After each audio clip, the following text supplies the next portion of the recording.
बिस्मिल्लाहिर्रहमानिर्रहीम। अस्सलाम वालेकुम। देसी टीवी यूएसए के साथ मैं हूं रुमैसा कुरैशी। नाज़रीन, यहाँ पर आपको अहम खबर से आगाह करते चलें। मरीज और आसी सैयदा के दो नौजवान कच्चे के डाकुओं ने अगवा कर लिए। 2 करोड़ तावान का मुतालबा। तफसीलात के मुताबिक न्यू मरी के इलाके सरासी सैयदा से ताल्लुक रखने वाले दो नौजवान शफकत सत्ती और अवैस सत्ती को 2 हफ्ते कबल कच्चे के डाकुओं ने अगवा कर लिया था, जिसके बाद डाकुओं ने उनके बदले 2 करोड़ रुपए तावान मांगा। डाकुओं की जानिब से एक मुखबिर नौजवान की वीडियो भी जारी की गई, जिसमें वो बरहना नजर आ रहा है और उसके माथे पर गन भी रखी गई है और वो गिड़गिड़ाकर डाकुओं को तावान में पूरे 2 करोड़ देने के लिए बार बार मिन्नत जारी कर रहा है।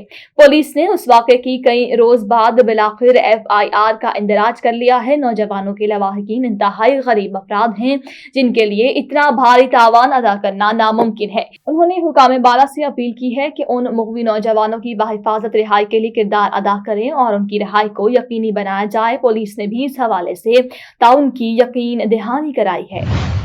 देसी टीवी यूएसए से फिलवक्त इतना ही। मजीद खबरों और अपडेट्स के लिए देखते रहिए देसी टीवी यूएसए, DTV NN और हमारा OTT प्लेटफॉर्म DTV फ्लिक्स, जहां पर आप 2000 से ज्यादा चैनल्स देख सकते हैं। Houston bark animal shelter and adoption centre में ह्यूस्टन के पालतू जानवरों के मालिकान बार्क के healthy pets healthy streets programme के जरिए अपने पालतू जानवरों की देखभाल में मदद कर सकते हो। माइक्रोचिप और पालतू जानवरों को शहर में रजिस्टर करने के लिए सिटी ऑर्डिनेंस की तामीर करने में आपकी मदद करेंगे। मजीद जानने के लिए www.houstonbark.com मुलाहिजा करें।